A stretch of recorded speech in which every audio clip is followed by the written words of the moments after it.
Hello, नमस्ते everyone. हजुरहरूलाई मेरो च्यानलमा स्वागत छ। अहिले चाहिँ अमलाको सिजन भएकोले म चाहिँ आज अमलाको तितौरा बनाउन लाग्दैछु।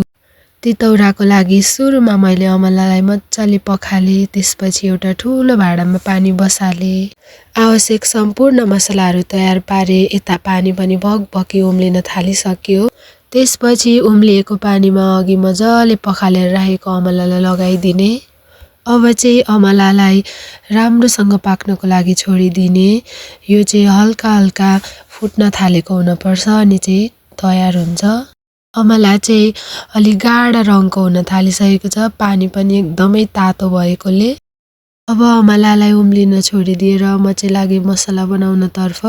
सुरुमा मैले हाले लसुन, त्यसपछि हाले सुकेको खोर्सानी। यो चाहिँ कति पिरो खानुहुन्छ त्यही अनुसार। यता अमला पनि मजाले पानीमा पाकिरहेको छ र यसलाई बेला बेलामा चलाउँदै हेर्दै पनि जाने कतिको भयो भनेर। अनि यही बेला म चाहिँ लागे मसला तयार गर्नतर्फ। हजुरहरूले मिक्सर छ भने मिक्सरमा पनि कुट्न सक्नुहुन्छ। मसँग चाहिँ यही ओखल भएकोले म यसमै गर्दैछु। अब अमला पनि तयार भइसकेको छ, हेर्नुहोस् त बिचबाट फुट्न थालिसक्यो। यतिको भएपछि चाहिँ यो तयार भयो। अब यसलाई हामीले निकाल्नुपर्छ। अमलाको सबै पानीलाई तर्याएर यसलाई मजाले सेलाउनको लागि छोडिदिने। मैले चाहिँ मसला पनि तयार गरिसकेँ। अमला चाहिँ अब चिसेर तयार भइसकेको छ। यो चाहिँ तातो हुन हुँदैन। अब यसलाई चाहिँ फुटाउन थाल्ने, यसको भित्रको दाना निकाल्नुपर्छ र यसो गर्दा चाहिँ अझ यो राम्रोसँगले सेलाउनमा यसलाई छिटो मद्दत पनि हुन्छ। अहिले हल्का तातो भएकोले मैले चाहिँ यसलाई फुटाउँदै राख्दै गर्दैछु एउटा ठुलो थालमा। सबै अमलालाई एउटा ठुलो भाँडोमा हालेर अघिको मसला हाल्नतर्फ लागे म चाहिँ। त्यसपछि मैले यो हाले धनिया र जिराको धुलो, घरमै बनाएको हो यो चाहिँ।